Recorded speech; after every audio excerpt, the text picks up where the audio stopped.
Hi, let's work in another tutorial that, again, 2D, but now let's move to another geometry, but we are going to deal with some steady simulation. So here we have the project already prepared. So look at that, we have the geometry. I prepared two meshes, so you see that one is a fine boundary layer, the other is a coarse boundary layer. But let's take a look at the geometry. So just drag your geometry here. Okay, and first, this is the geometry we're going to do, the classical vortex shading. So we have the cylinder, diameter 1. Okay, so we are going to generate this domain, and then we're going to create this refinement region. I'm going to show you how to do this. And well, in the mesh, just choose your y value when you are generating. So let's do a mesh, something targeting a y plus about, let's say 5, 4, the Reynolds will be about 10,000, okay? So you do your math, you have your equations.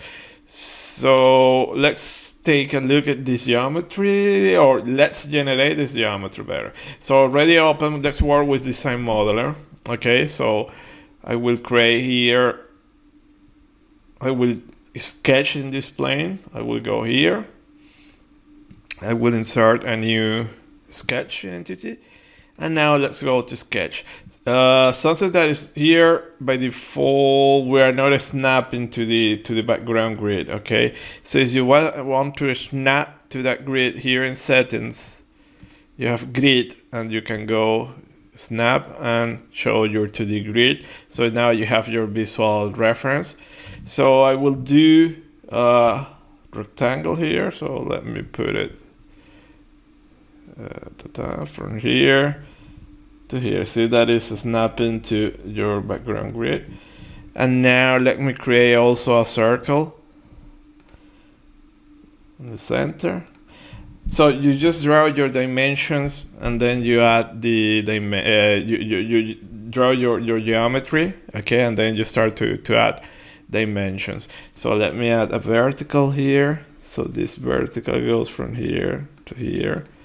And also let me add the background grid, because I think, okay, so now I can see better. Okay, we have the dimension there, 10 meters, okay, that is about right, I think, is what we call. Then put another one here, let's put it also 10 meters. Then let's add a diameter here, boom, boom, boom. That one, let's put it 1 meter. Now it's taking shape, a horizontal dimension here to here. And let's put this one also 10 meters. And now we go another one from here, here. And let's say 20 meters. Okay, good eye. So as you see, this is our geometry. Okay, this will be cylinder, and then we're going to send patches there. So we go back to modeling. Now that remember, everything is parametrical, so you just change these values here and you will change automatically your domain. So go back to modeling, and now in concept you go from here, surfaces, from a sketch, select your sketch, apply. Here I like to put it at frozen. That means that it won't do any merge operation if you have another entity. You will see later with the other one when we add the other one. So see that we have the cylinder, everything perfect. So remember, in the mesh we have here a refinement zone. To add that one, that is called body of influence. We need to add another geometry there. So let's create another geometry. So again, I will sketch here, new, and I will start to just draw a line. So put a rectangle. So you can put whatever you want, okay? So obviously you want to put a triangle. Imagine that you have the weight here, so you can put a triangular one. It's up to you, or a circular one. Doesn't need to match. This one can be larger because we are going to apply this body of influence in this domain using this geometry, so it doesn't need to match this one. Okay, so now we start to add dimensions. So let me add a vertical from here to here. So that one, let me put it 4 meters. From here here, again 4 meters. Okay, so from the center has to be horizontal, center here. Let's put again 4 meters, and the back is okay. So see that now we have this rectangle there. We create again another surface. So you go into concept, surface from sketch, select your sketch. Okay, sorry, it was the wrong operation. Concept, surfaces from sketch. Okay, right, select the sketch, apply. So see, if I left here add material, you will see what will be my outcome. It will do okay, but it didn't merge the material, so but anyway, so let's go here, edit selections, and as I told you, I like to add everything frozen, generate and frozen. So see that we have two bodies there. So this one will be, this is not compulsory, but I like to do it. I put it here, fluid. And this will be the body of influence that I will call it void, and put it fluid as well. It's not compulsory, just to do things in the right way, let's say. So now that we have our domain, our geometries, let's go to the meshing stage. But remember, always before passing to meshing, it's always a good idea to have one single surface or volume here. Here we have two, but we have two because in one we're going to do the mesh, and in the other we're going to use it as a reference to create the refine zone. If you don't want to use this one, just right click and then suppress, and then you're not using that one in the meshing. So now that we have this, we can close.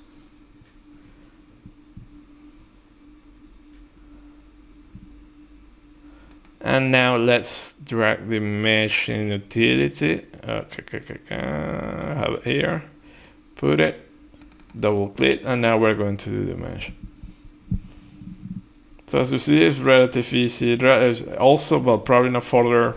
Another tutorial will show you how to import points. So you want to generate airfoil, stuff like that, or complex splines. It's not a problem to import everything.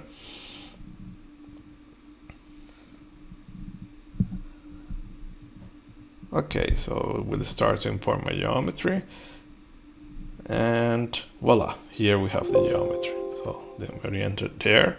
So see that we have two bodies, but one will be used as a body of influence. But look at what happened if I don't define that body of influence. Like press generate, it will use the automatic defaults, but you will see that it generates two meshes. We don't want that. We want to generate this mesh in the background and use this one as a reference to refine the background one, the domain mesh. Okay, so that is the problem. So for the moment, let me suppress this. I don't need it. Okay, and let's set up the physics. So remember always CFD, but if you're doing CFD is you're doing mechanical, it's okay, mechanical. Generate, and let's see the default options. Okay, so this is okay. Well, it's not okay, but we have a mesh. So now let's start to do things prettier. So I will add a method, select the volume or the surface, up to you, apply, and then select a method. So I will use triangles there, generate. Okay, we have a triangular mesh. Okay, so here you see mesh, we're using the global parameter, so it doesn't matter. This one usually don't change it, because then you start to add local parameters, and local parameters have priority over the global ones. So let's add now, insert here, and let me add a sizing in the whole domain. Okay, so I will say that my whole domain, I will have element size of 0.2. okay,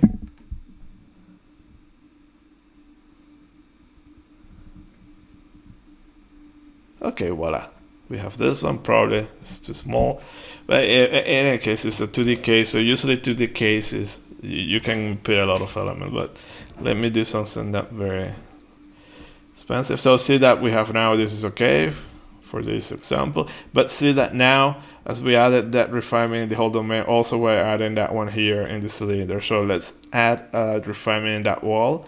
Select the wall. Okay, insert a sizing. Okay, and here where you can choose between element size or number of subdivisions. It's up to you. So I will choose element size. We'll put 0.01 and see that there you have your visual reference. Probably it's too small. Let me put 0.02. Remember, it's very important to resolve curvature. See here that we didn't resolve the curvature with the other options. Now with this option, we are resolving curvature. Okay, so it's up to you to choose a value. Okay, but this is okay. We're resolving well the curvature there. So now let's add also the boundary layer, the inflation layer. So that is also relatively easy. Insert here, then you add. It's called somewhere here. I don't see that option. Inflation phase. Okay, inflation. So where do you want to add the inflation? In your domain. And it will grow where? In this edge. Apply. And then you just say how many layers. So remember that you need to add enough layers to resolve your profile. So we're targeting for something well resolving. So it's a good idea to add, let's say, at least 8 layers. And let's leave this 1.2 is okay. A smooth transition means that it will do the dimensions. Okay, will change. It will choose the thickness of your boundary layers in reference to the size of these cells, the one next to the wall. So usually it's a good option, but also you have the option to control the actual size. Okay, so if you go here, so you see if total thickness is the thickness. So let's say this one as a first try is okay. Then we run, we're going to check the Y plus. Okay. So we're happy at this point, okay? So at this point, now the only thing that we're missing, remember that we need to set up the named selection, but that is the last part. We need to create that body of influence. So to create the body of influence, again, you go here, insert, and you insert a sizing. Let's select the body, okay? This is important, it needs to be a body. Select it. Then you go here and see that you have the option body of influence. Okay, select that one. What is your body of influence? Okay, let me unsuppress because it was suppressed. You have it there. So my body of influence is this one. And now you see that this region will be used as a reference to refine that one. So I want to have 0. Let's say 25, half the one.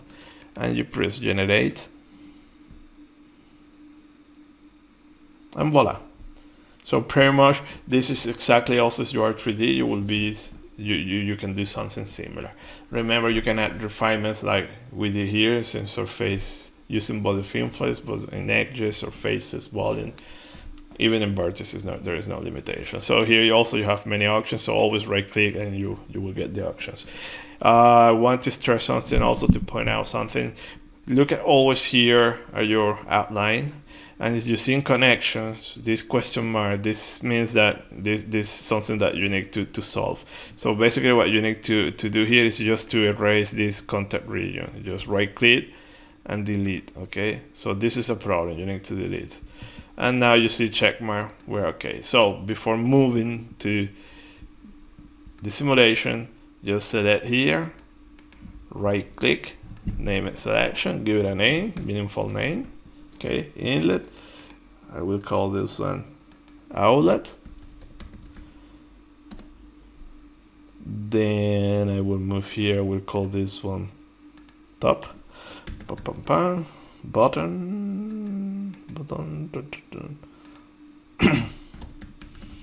And then the cylinder. Let's call it cylinder. Okay. So you check here always. You have your 1, 2, 3, 4. Okay, we're ready to go. The body of influence, you don't need to define anything there. Remember, that was a reference just to add that sizing. Okay, so we're done at this stage. Also, if you want to check the number of cells, just go here and mesh the statistic, and then you have number of cells. Okay, we're ready to go to Fluent. Close here and let's launch Fluent. So remember always to save your case. Sometimes it can crash. So now just take Fluent, drop it here, drag and drop, boom, convert. Okay, so you are now converting this mesh to Fluent. Sometimes it may take a while. So 2D is relatively fast, but if you're working with large 3D meshes, it can take a while. It's not days, okay, probably a couple of minutes. Some people is really impatient. I already have been working a lot with this, so for me it's not a problem to wait a little bit. So now that we have this, save, and now I will go Fluent, double click, launch. So it will detect automatically that it's 2D. Remember, choose double precision always there, and here choose the number of processors. So I will choose 2, and then GPU. If you have a GPU, you can put that one. I don't like to select GPUs. In this case, it will work fine, but in 3D, you need a lot of memory there to have it working. Start, and let's wait a little bit. Okay. We launched Fluent, we read the mesh, and now we're ready to go. So see that let's do a setup on a steady. Let's use a turbulence model. So let's set up any turbulence models, but then in the link that you will have there in the page, download the case because we're going to do LS. In this case, I will show you how to do LS. So remember that LS is something that is 3D. So here we're going to do since run. Okay, it's not recommended. So we're going to do LS plus we're going to use a large time set. We're going to use a triangular mesh that are not good with less, but it doesn't matter. This is just to get it working, just to show you an steady case. And I really like here also you will get the feeling with the less.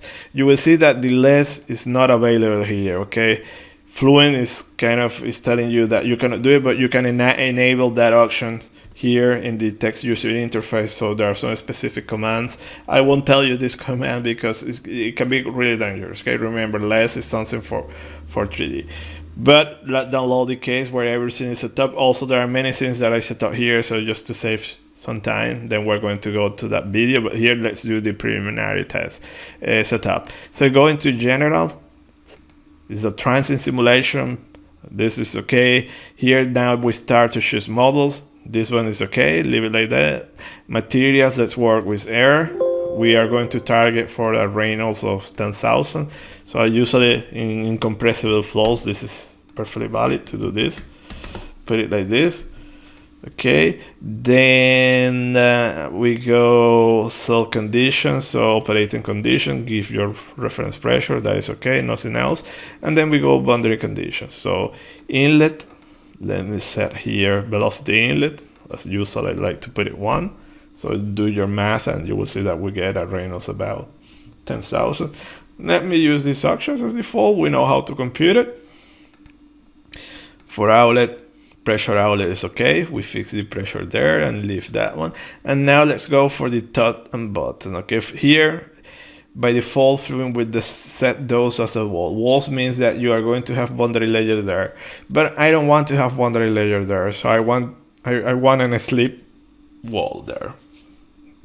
No boundary layer. Also, you can put it open. It will work as well, but it will give you a slower convergence because these walls are too close. So that can slow down the convergence. Usually you put everything open when you have very large domains. So let's change those to top and bottom, and let's use symmetry, okay? So symmetry is a slit wall, okay? The only requirement, remember the symmetry, the wall needs to be planar, okay? If it is not planar, the way to make it a slip using a wall, I will show you here. You go into cylinder, which is a wall, edit, and then you will have the option here, specified shear. Okay, you put it 0, no shear, so it's a slip wall.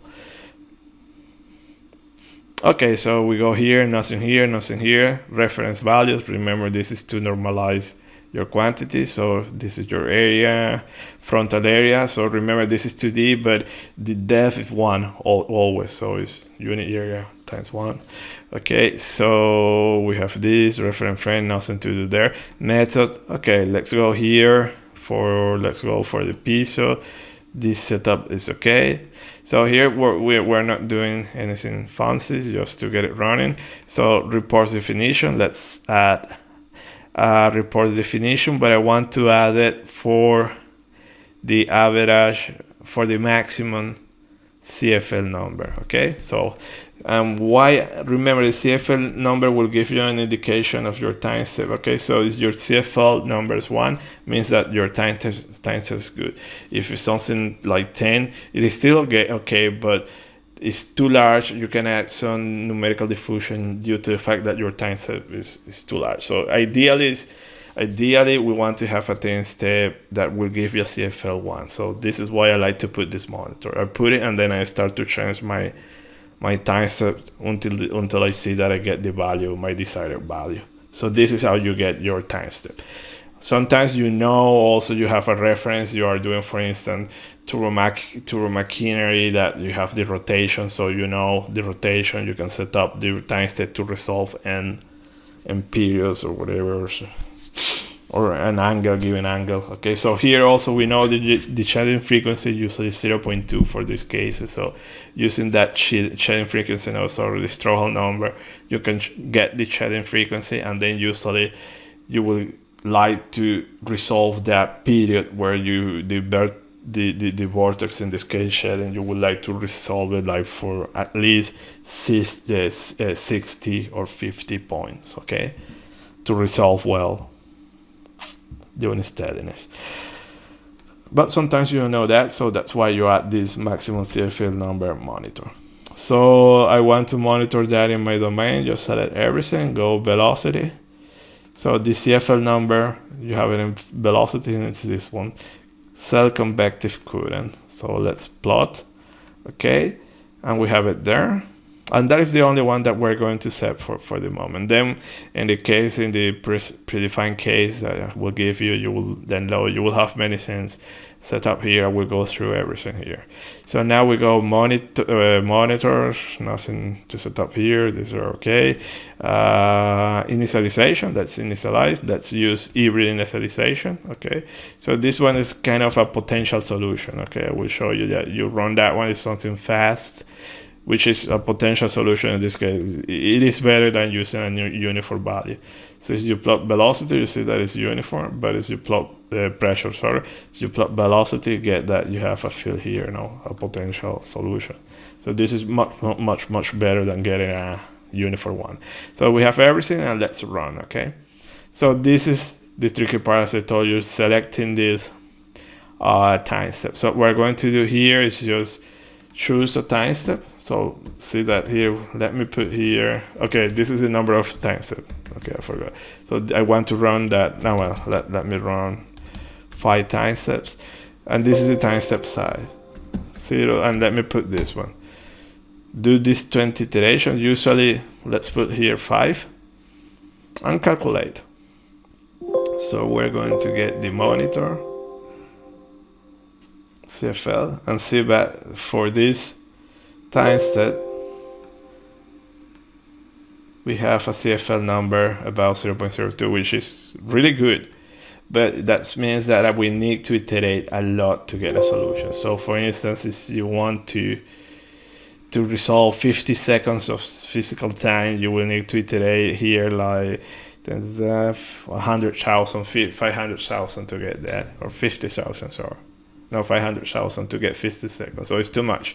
So that's why we want to use larger time steps. So let me go to this 0.01 and see that as we are monitoring this one, you get an idea. So usually it's enough a couple of iterations, okay?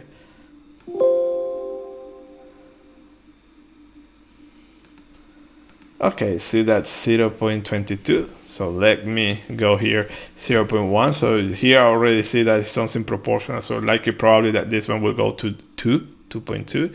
So let me run here 10.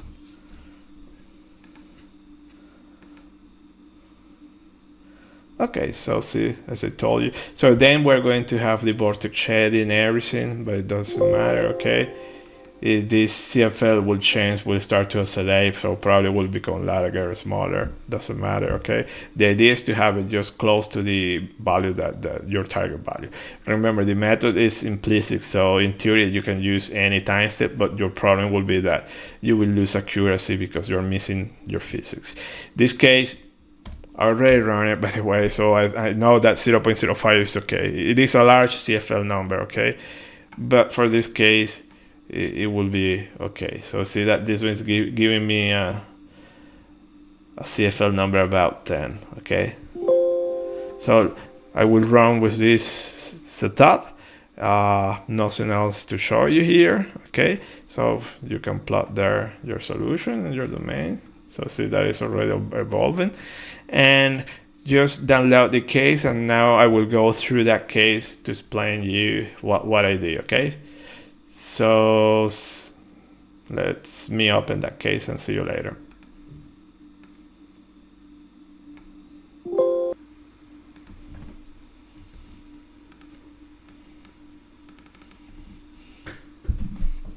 Okay, now I will launch Fluent, but I'm outside of the workbench, okay? I don't like to use the workbench. It saves too much information. So when you launch Fluent outside the workbench, you will get this window. So now here, Fluent doesn't know about what kind of geometry you are going to open. So remember to choose your geometry. So this is 2D, always set double precision, choose number of processors, and then give the path where you have that case, okay? Here you don't need to define anything, okay? And you are ready to go. So you press star and you will launch Fluent. I already open it here, and you will get your case here.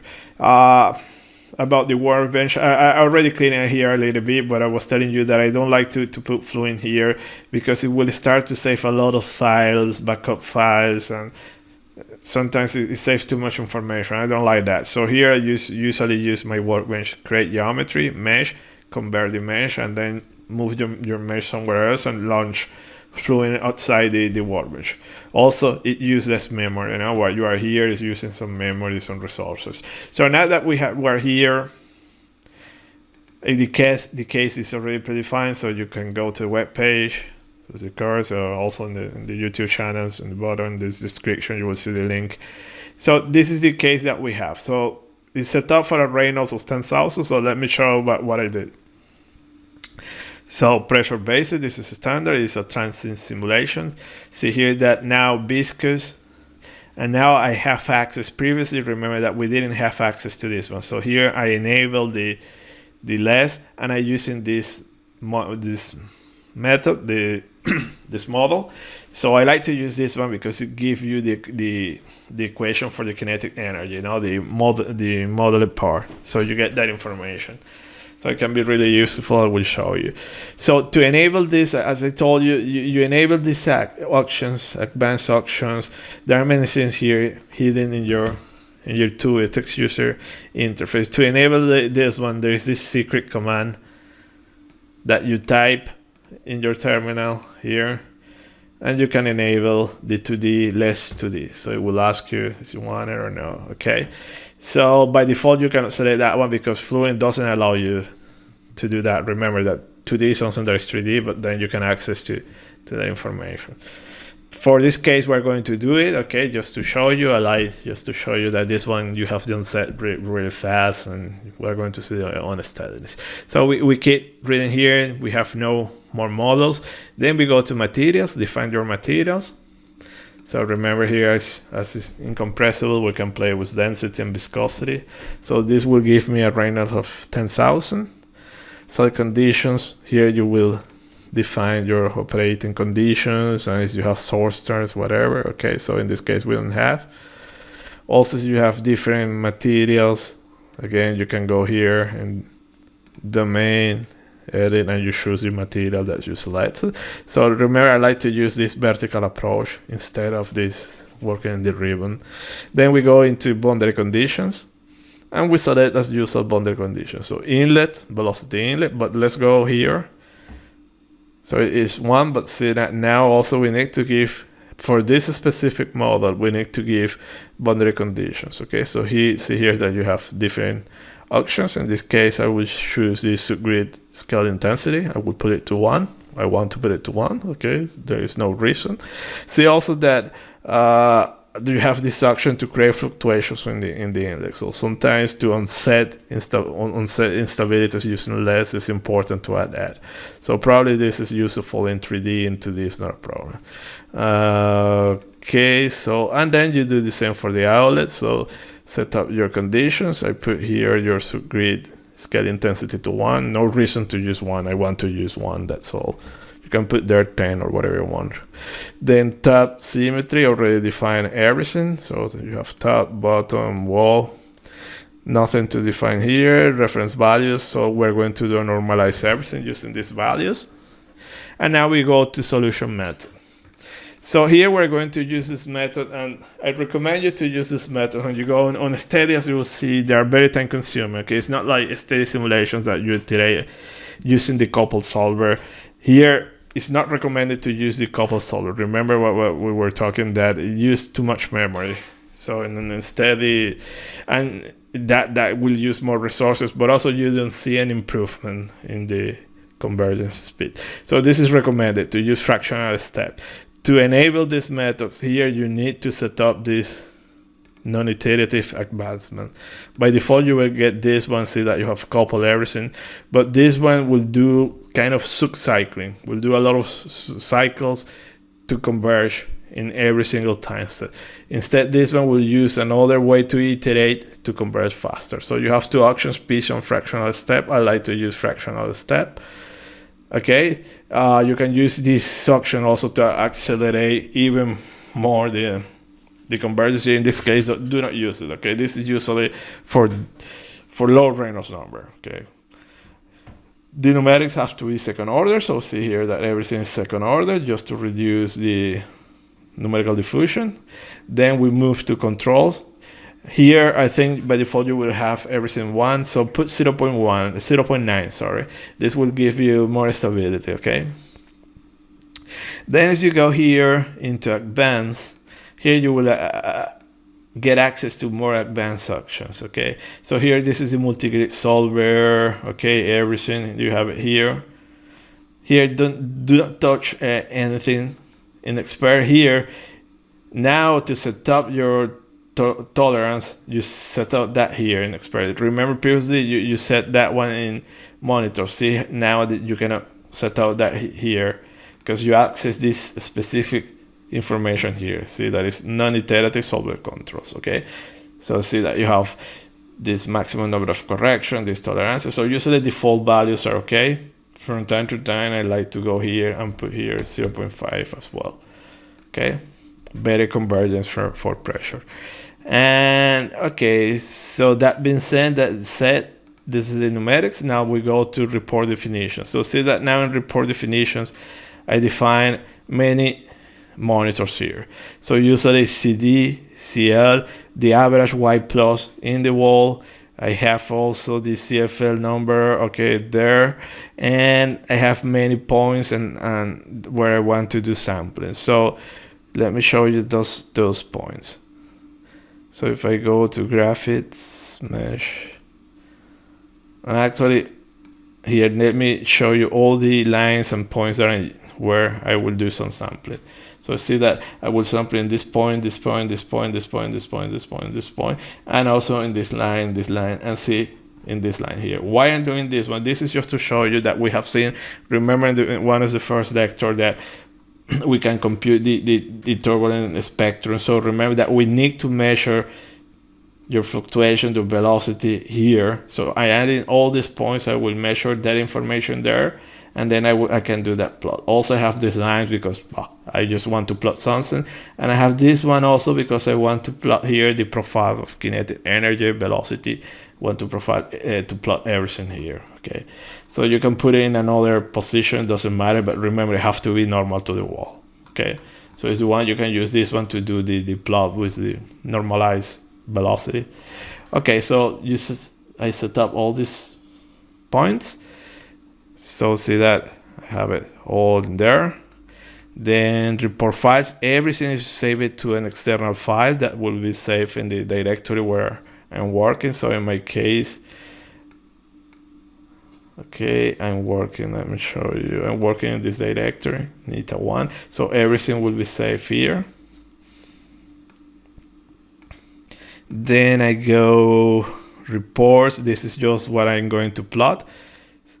Initialization, so here you can initialize, so use either initialization, and then go calculations activities, and here the only new thing, so here is just to auto saving the solution, okay, so you can go here and put here, okay, I want to save my solution every, I don't know, 50 times, okay, so just in case it's anything wrong happen, you will have that solution there, or you can save it also for further to post-process later. It's up to you. In this case, I don't want to do it. The only thing that I want to draw your attention that I have these animations. Okay, we're going also to animate the data or the solution where it's running. So it's you create here new, and you select what you want to plot. So you need to first create the object where you want to plot, okay? So those objects are here. For instance, you go into contour, new, contour 4, and then I want to plot there, I don't know, this value, okay? So while you are running, you are plotting this value with these minimum and maximums, okay? So you can set up how it will look like, okay, your animation, okay? So let me erase this, I don't need this. So in animation, I have two already set up. Okay, so I have animation 1 and animation 2. One is for pressure and the other for contour. And see that I'm plotting. Okay, let me give the plotting frequency. See that every 0.2 seconds I'm plotting. So I already rerun the case. I get an idea of my time step, and this will give me a good transition when I visualize the results. And the other one is plotting contour 2, that I think is velocity magnitude. Okay, so this is how you can visualize that on the fly. Also, remember, you can save that solution and then use another program. What else did I set here? Okay, so okay, this will be done later. Surfaces, okay, remember here is where you set up all those lines. And then, okay, nothing else. So at this point, we are ready to go. So depending on your computer, so in my case, I'm running 2 processors. It will take about 15 minutes, 16 minutes to run the case. So you go here, and again, you need to choose your time step. Okay, we already did the exercise, so I know that for this case, this will be okay. The CFL will be large, okay, for a less simulation. Remaining less simulation, we want to have a low CFL, but this is just an exercise.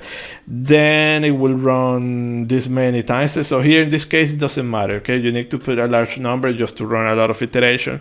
Why? Because I already defined the maximum flow time. So again, there are many options in Fluent in the text user interface. So see that if I type here max flow time, it will ask me what is the maximum time of your simulation. And here you put, for instance, 200. So it will run up to reaching this point. So in this case, 60 is a good value. All these comments, you have the help. In the help, you have one text user interface. Let me launch it here. Let me put here to it. Okay, let me launch the help. So we run 60 seconds, and just press calculate, and let's see everything on the fly. Okay, so I have all my monitors, and see here I have the animation. So every 0.2 seconds this will be updated. You will see what is happening on the fly. This is sometimes very important, okay, to see if everything is okay. But also this information is saved, and you will be able to do a playback and see the animation. So here we have all these monitors. So here I plot in the velocity at 3 probes that we put in the domain. We have the maximum CFL number, so see that something about 5. Your lift coefficient, your drag coefficient, your y plus. So see that this is a good y plus. It's about 1 while resolving, and your residuals. So remember that these residuals are not indication that it's a good solution, is convergent or divergent, okay? Because always these residuals will go to the final tolerances. So just always monitor integrance quantities, okay? And here we're going to see the idea of what is a statistically steady turbulence, okay? So you see that very fast we have the onset.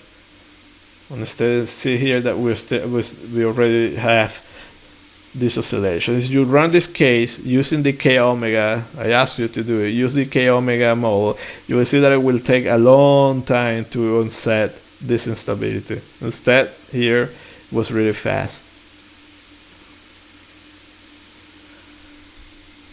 Okay, so let's wait a little bit while it's running. So see that we have here the animations, velocity, pressure, and already see here we have the shedding very fast. Okay, so let's wait a little bit and then we're going to see the results. Okay, regarding documentation and the text user interface, you open your documentation. In my case, I have it locally. You maybe think you can have it online, it doesn't matter. See here that you will have user guide, theory guide, you have this one, text comment list. Here is where you have all those comments. Okay, so we use solution. You go into solution, see that, for instance, I will go for solve and see that you type in the text user interface, see that you can access all these options. Okay, there are many of these options that are hidden in the graphical user interface. Okay, like the max flow time that is hidden there. So let me look for max flow time. Yeah, here, set the maximum flow time of the simulation. Okay, so you can max iteration per time. So there are many options here. Okay, and why is this also important? So far we're running using the graphical user interface, but sometimes you go to cluster supercomputers or you don't want to launch this graphical user interface. You can script everything, and everything is scripted using these commands. Okay, so you can open meshes, read files, set up your monitors, everything that you do in the graphical user interface, you can do it using your text commands, and you can do even more because the graphical interface doesn't give you access to everything, like the to delays or setting the max flow time. Okay, let's wait. Okay, let's see the progress. So in this point we have 14 seconds. See that is going very fast. So I also do this exercise, run also this same simulation, but instead of using this method, the fractional step, use a piezo method, and you will see that it's a way much smaller. Okay, slower. The fractional step, no, this non-iterative method, advanced is called, give you much faster convergence rate, probably 4 or 5 times faster.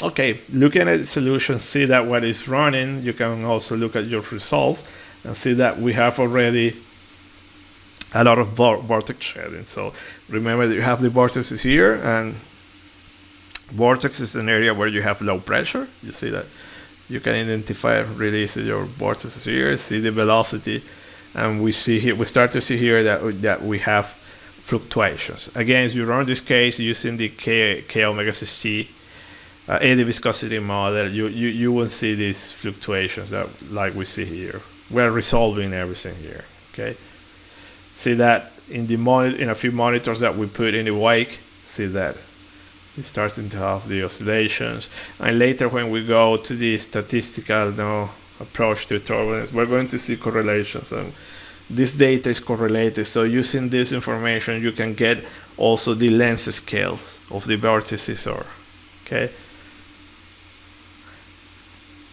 your CFL number. So see that it will start to oscillate, okay, because we have this fork vortex shedding. So this is not a wrong behavior. This is perfectly normal, okay? So don't be surprised if you see this kind of behavior in the CFL number. Perfectly normal, okay? Just telling you that you have an extra unsteadiness. So you have a flat CFL number, means that it is basically a steady simulation. Okay, it's not a wrong behavior. Then CL, and see that we have the oscillations, and see that it's pretty much very symmetrical. See that it's very symmetrical. Okay, and if we look at CD, okay, see that maybe here you have initial transient, and see here that we are starting to set kind of in a periodic behavior. Okay, so we are running up to 60. I know that in 60 we can stop there and do a good average. Okay, but you can run up to 100, 200, 1,000. Okay, this is also another problem with on the steady simulations. Usually you know up to what point you need to run. Okay, you need to run up to a point that you get good statistics. Okay, and we check again y plus. So here I'm measuring the average. Okay, but remember also you should check maximums, and if you have crazy values more than 1,000, probably it would be better to redo the mesh. But I know that this mesh is okay. So see that my average is about 1.5. I know that I have maximum values that I will go to 10 or 20 in the buffer layer. But again, it doesn't matter. We are using this less method that is using a continuous Wolf function, the Spalding. I think it's Spalding is using. I don't recall what, but it doesn't matter. It will resolve the viscosity buffer or the logarithmic layer with no problem. But always it's ideal to avoid the buffer layer. The average value should avoid the buffer layer. Okay, so let's wait a few more seconds. Simulation. So see here that it's running. Then here you have the convergence, and something that I didn't mention also, let me stop here. Before running also, you will see here, it's very important to compute your statistics. So you are running on a steady, but also you want to get the statistic average value. So the solution is being averaged, and you will get that average solution. So you can enable everything here. So in this point, I start to compute statistics since the beginning. So probably I have an initial transient that is not cool. I don't like that initial transient. So you can reset your statistics and start to sampling again. So let's do that one. Let me reset those statistics. So I reset here, initialization, reset statistics, and now there will be 0. And when I restart, I will start to compute from 30 that. Also, what else I wanted to mention here? Okay, let me here report simulation status, that it will give you time steps on the statistic. That sometimes it's difficult to see here the time number of iterations. So I'll just select that one. So calculate. Remember, it doesn't matter this number of time steps. So it will iterate up to reaching the maximum flow time or reaching this number. But as we set up the maximum flow time to 60, we'll stop there first. So let's wait a little bit more. Let's see the outcome of the simulation. Okay, let's check the status of the simulation. So we're at time 40 seconds. See here that we see already here the von Karman strip, the vortex shedding. You look your quantity, see your monitors. Okay, so now we're monitoring this here. We're getting velocity, so we can use then that information to plot the energy spectrum and compute frequencies. See here is CFL number, it's kind of starting to become periodic. See that the CL also kind of starting to be periodic, but see that it's a little bit asymmetric. CD, okay. Y plus, okay. And our residuals. So the idea I was telling when we talk about statistically steady simulation is like you need to reach a time where when you compute the average or the mean value, it is the same. So if you compute the mean value between 40 and 45 and 35 and 40 and 30 and 45, those values are not the same. They are very close. So that is the point, reaching a statistically steady simulation. So as you go in between 10 and 20, your average value is likely won't be the same as the average here. So this is what you need to monitor. Okay, when you see that your flow is starting to become periodic. And then you need also to accumulate enough statistics, okay, to make your analysis of your solution. So if you have a strong steadiness, probably alike to get at least 20 periods. Okay. Okay. See that we have a solution, calculation complete. See that it stopped automatically at 60.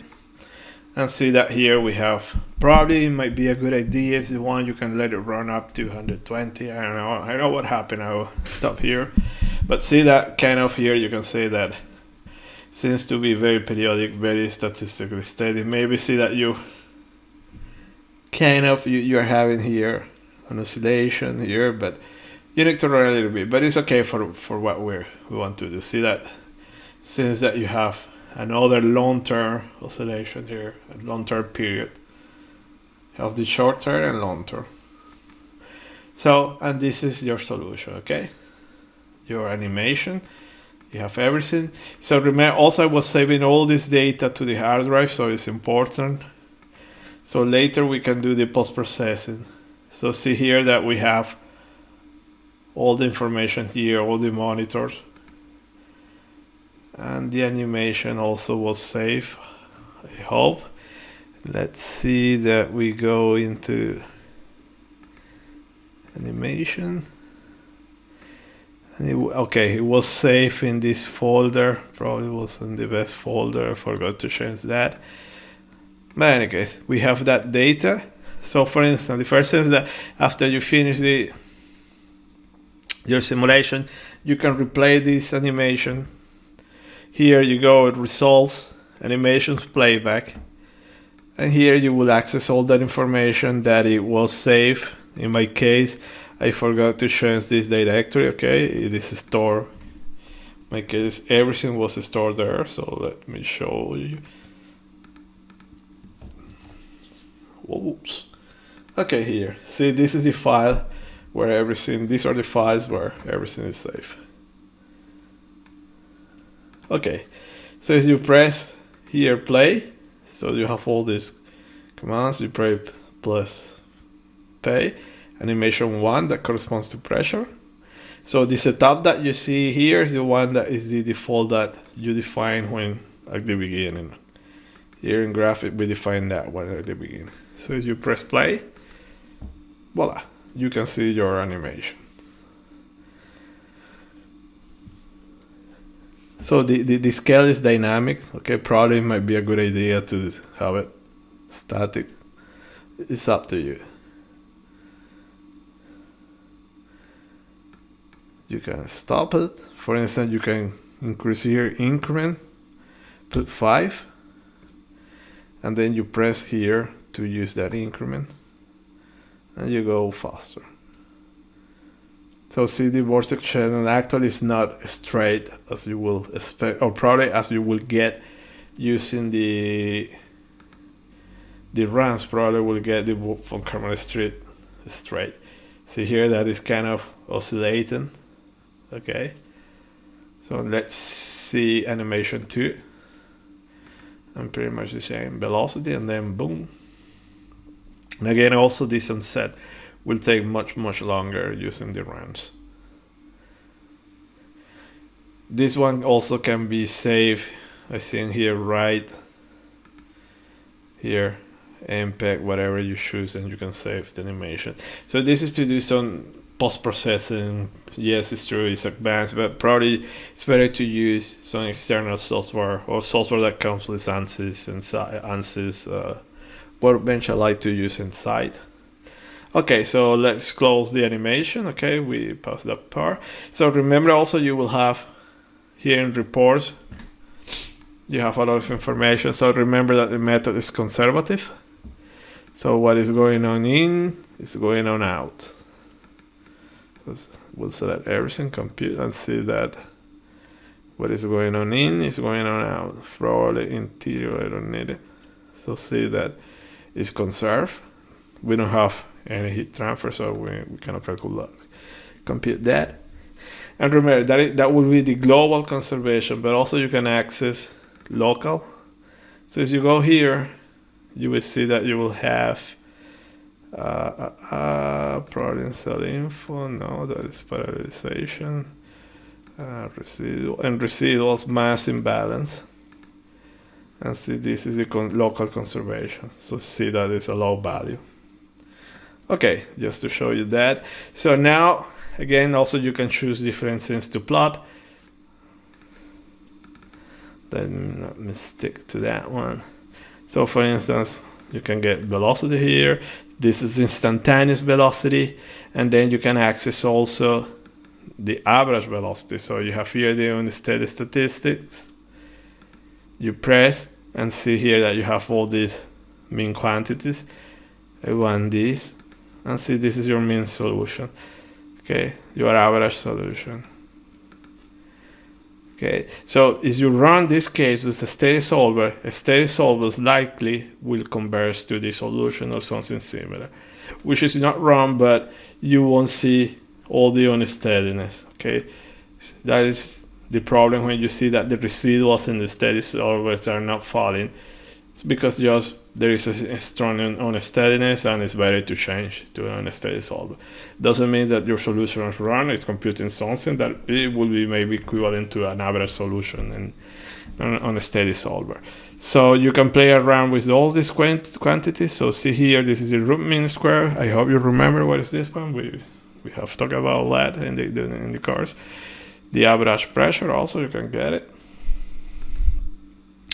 Okay, so what else we can plot? So see that you have many quantities here, but I want to go to the turbulence tab. Okay, so here also you will see that it's a little bit, it's very different from the RANS models. Also less are based in kind of a eddy viscosity. It's different from RANS models. So see that, well, some people is asking about turbulence intensity. Let me plot it. And here you have it. So you will see that intensity where you have turbulence or vorticity. So see that here I can have some peaks value for 13. Okay, that is something about here. So this one is simply telling you that your fluctuations, the largest fluctuation is about 13% your mean value. Okay, so as you plot here now velocity, probably you will see here some peaks of velocity. So in theory you can have really large values. So probably those are indication of that there is something wrong. Okay, so probably will be X. So here probably you will have some strong fluctuation somewhere there. Okay, you see here, you going up.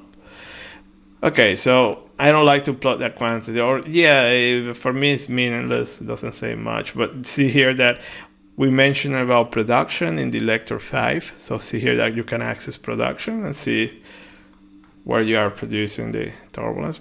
Remember what is that term. So remember also sometimes you will need to adjust your scales.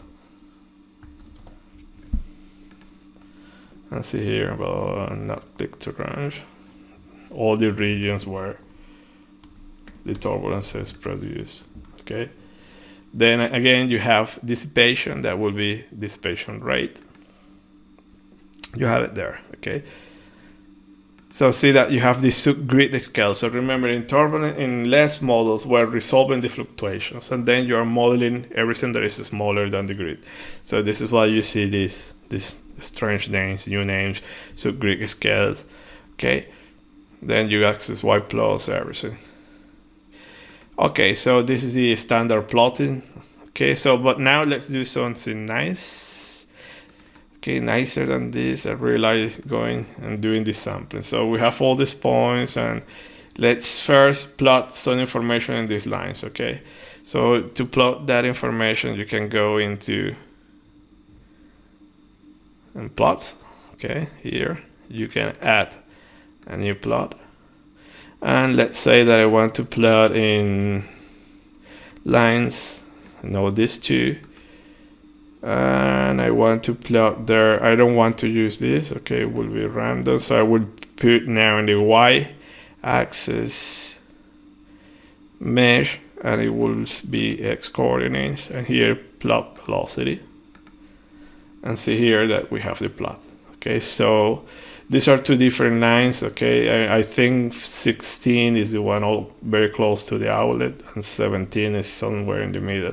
But see here that you see here the boards are shedding. Okay, the surface, so you have a momentum surface and also an excess of momentum. You see that here, and then you can plot it in line 18, which is very close to the body. So see here also. Okay, so again, you can plot whatever you want. Okay, actually 18 is not very close to the body. Let's see, I don't recall what is that line 18. So 16 is this one, 17 this one. Let me plot the cylinder. Yeah, 18 is this one. Okay, so here we're going to plot velocity profile, everything. So let's go again, that should be this.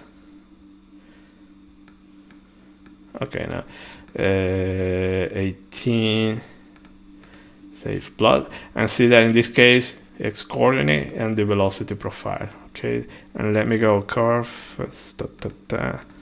apply now.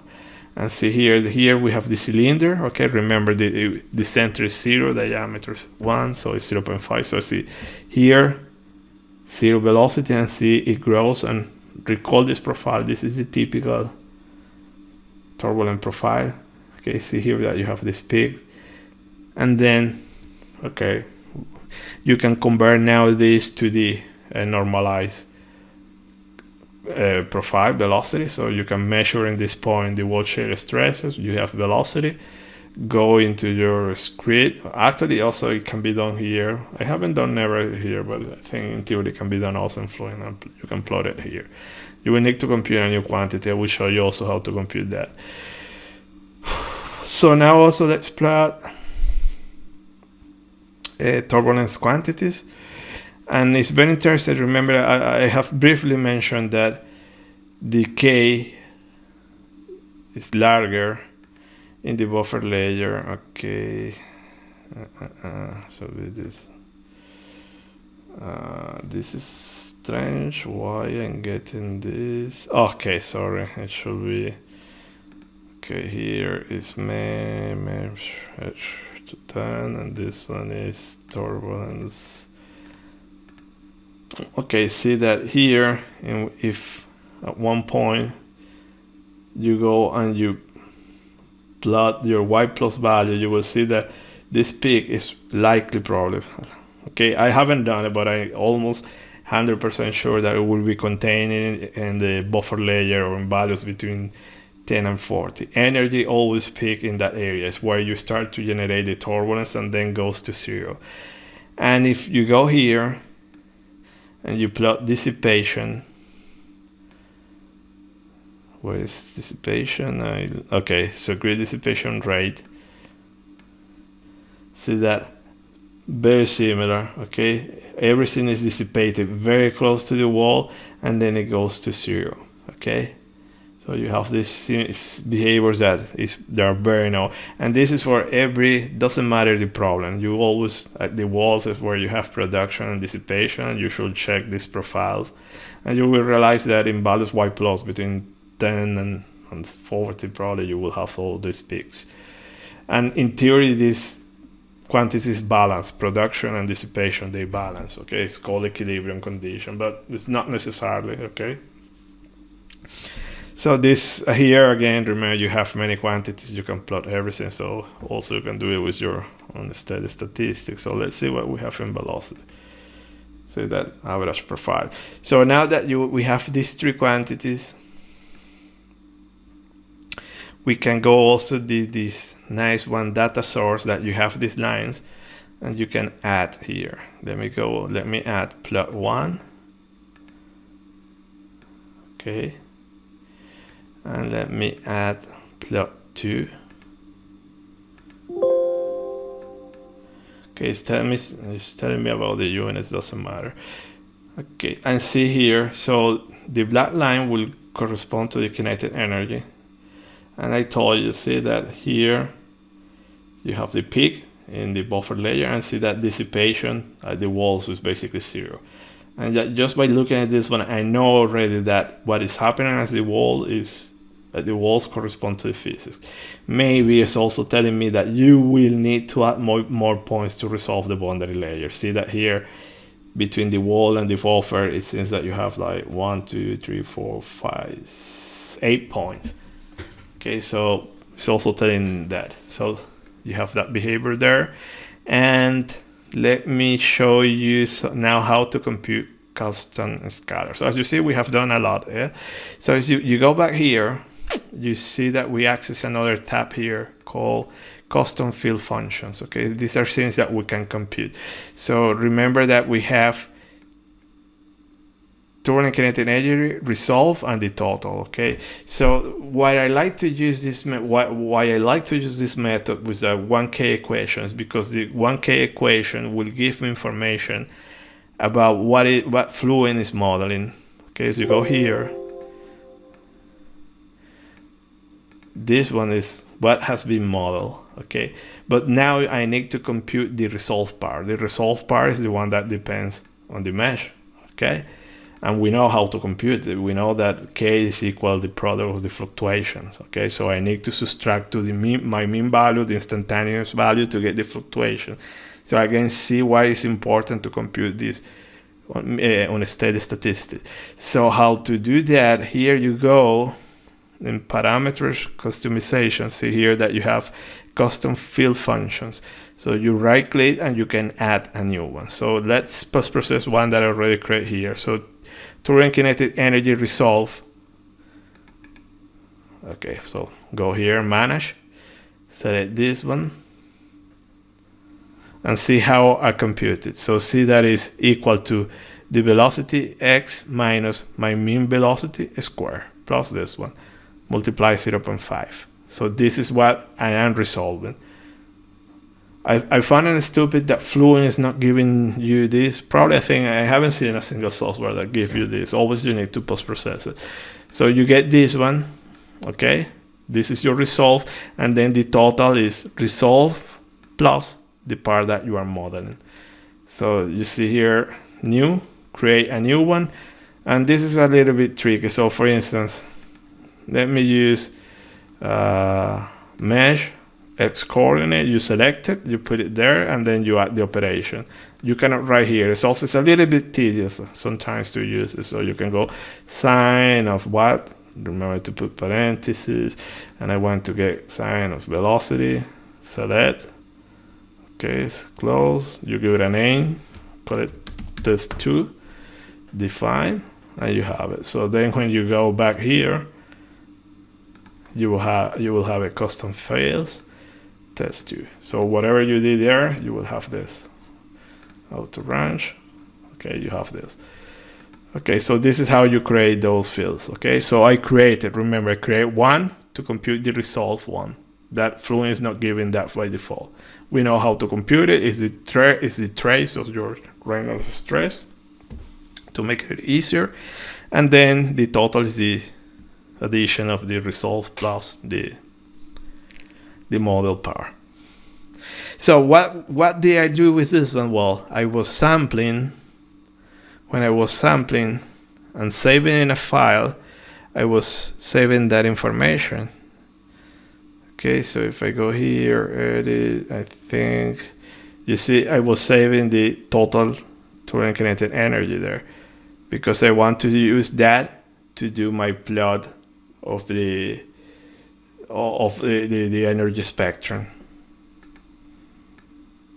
Okay, so let's do now the post-processing. Okay, so recall the theory about the energy spectrum, that you use the Turing kinetic energy. So to do that post-processing, here you see that you have another option in plots, FFT, fast Fourier transfer. So here you can do that. Okay, so you can do it also using your own scripts in MATLAB. In my case, I use Python, or you can use it directly. You can do it directly in Fluent. I prefer to do it in an external source where you have more control, but Fluent also does a very good job. So the first thing here, that you need to load a file. So that's why we are saving all those files here. Okay, we can access this information and then do the plotting. So the first thing that I will do, I will load one file. So I will load, for instance, I know 13. Okay, you are loading that information. You can plot that signal. Let me go here, apply, plot, access. Okay, let me put auto range and auto range. Dun, dun, dun. Okay. Plot signal. Da, da, da. Okay. Access again, auto range. Okay, forgot auto range here. Okay, so see that this is your signal. So in that probe, you were just capturing all this information. In my case, this is turbulent kinetic energy. Okay, and then using this, we can do our energy spectrum. Remember, again, you need to erase initial transients if you have any initial transient. Okay, I have it logarithmic. Let me also switch off logarithmic. You have it like this.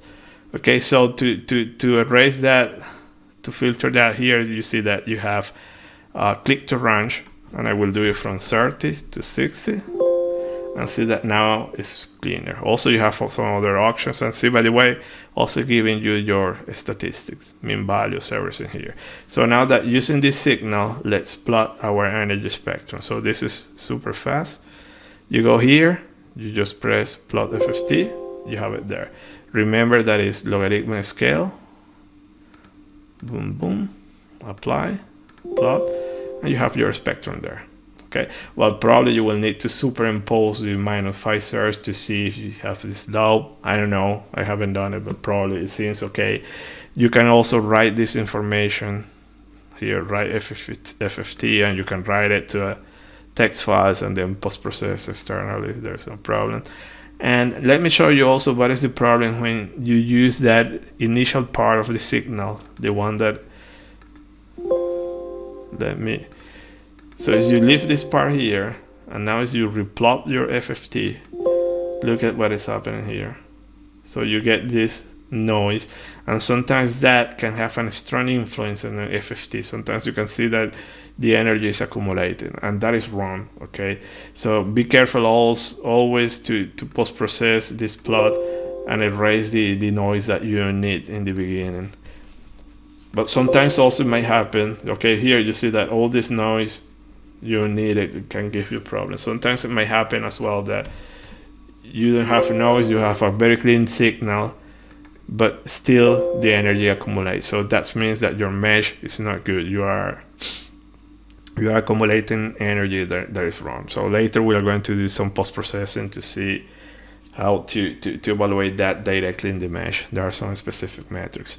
So see that they're very clean, very nice. So again, you can open another input file. So let me go and open, I don't know, 7. I think is the closest one to the cylinder. So we can go plot the signal. Okay, again, just erase the noise. I don't need. You have your statistic there as you want to know, and then go plug FFT. And see here also you can already see that here you have a dominant frequency, something about 0.4. You already see here that peak. Okay, so this is the FFT, and just to end, again we can also compute the shedding frequency, but instead of using these points that were somewhere in the domain, we can use directly the forces. Okay, we were using these points. Okay, so you were sampling information there and then using that one to do that plot. And we can also, we have access to the information, all these forces, and we can do the same to compute the frequencies there. So again, always in FFT, you load your new signal, will be CL. You go plot. Okay, this one, I have it a logarithmic. And then one. Close, apply. I still have something in logarithmic. Okay. And this is what you have. Okay. So you know that this initial transient, we don't need it, so we can go from 30 to 60. You go click to range, 30, apply, and you have your beautiful clean signal. You have all your mean quantities here. Also, if you want, you can subtract mean values, or you can subdivide in segments, okay? But the things that I was telling you, and look at that, for instance, if I compute the average between 40 and 60, see that my mean value is 0.044. If I go between 30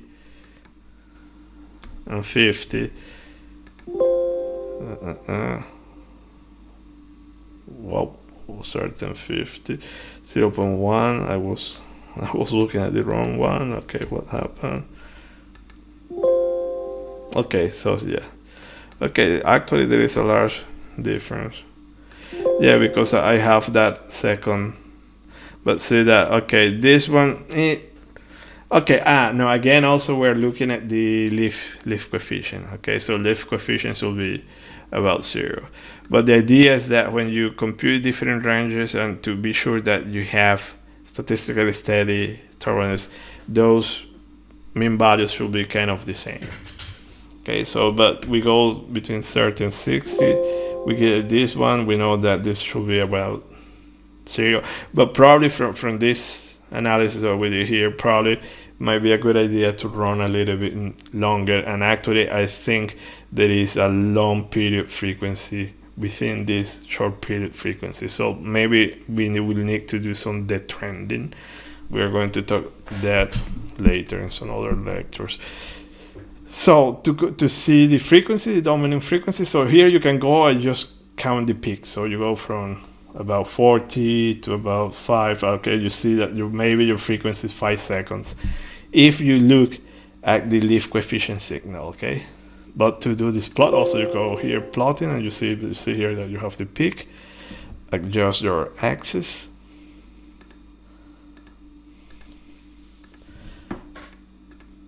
And see that your frequency is about 0.25 hertz.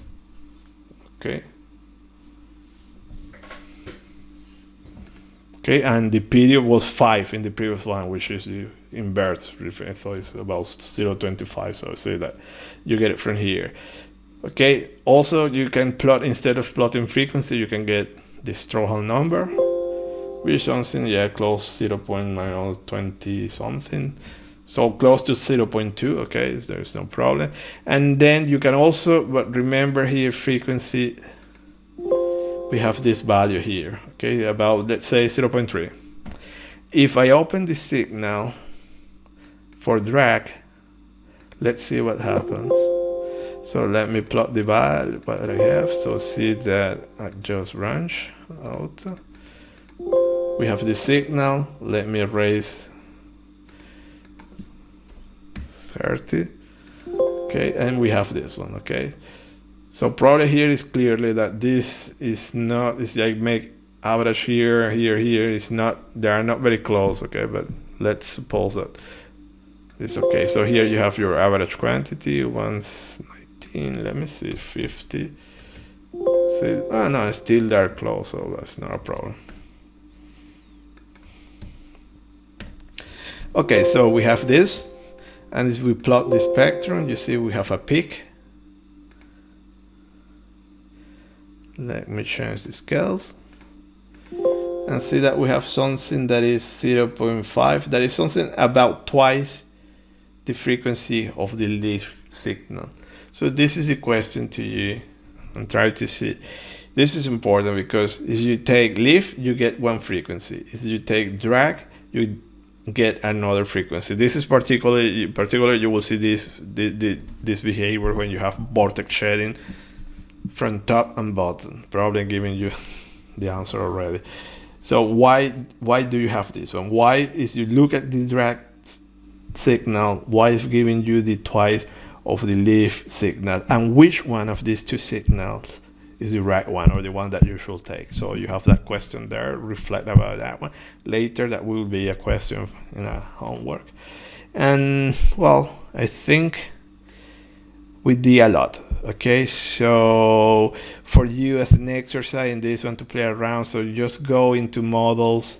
Instead of running this one, try to run with K omega, okay, and see the difference. You will see that these signals will be very clean. You won't have this behavior that we have here. We clearly see that kind of a periodic behavior, okay, proper of turbulence. In the runs will be very, very uniform, and also will take a long time to unset this instability. So try to run with runs models, and also try to run in methods. Instead of using fractional stat, disable this one and run with the piezo and measure the time, and you will see that the piezo, you will get similar solutions like we probably, okay, I haven't done the experiment, but you will see that it's a way much slower. So thank you very much for your attention. I will upload the cases in the link. You will find that one, but also on the webpage. And I hope to see you in the next tutorial that I will prepare. This is also on a study. The next one that I will prepare for you will be just about this on the relaxation factors, what they are, and what is their impact in the solution. So basically, this is related to steady simulations. So bye. See you next time.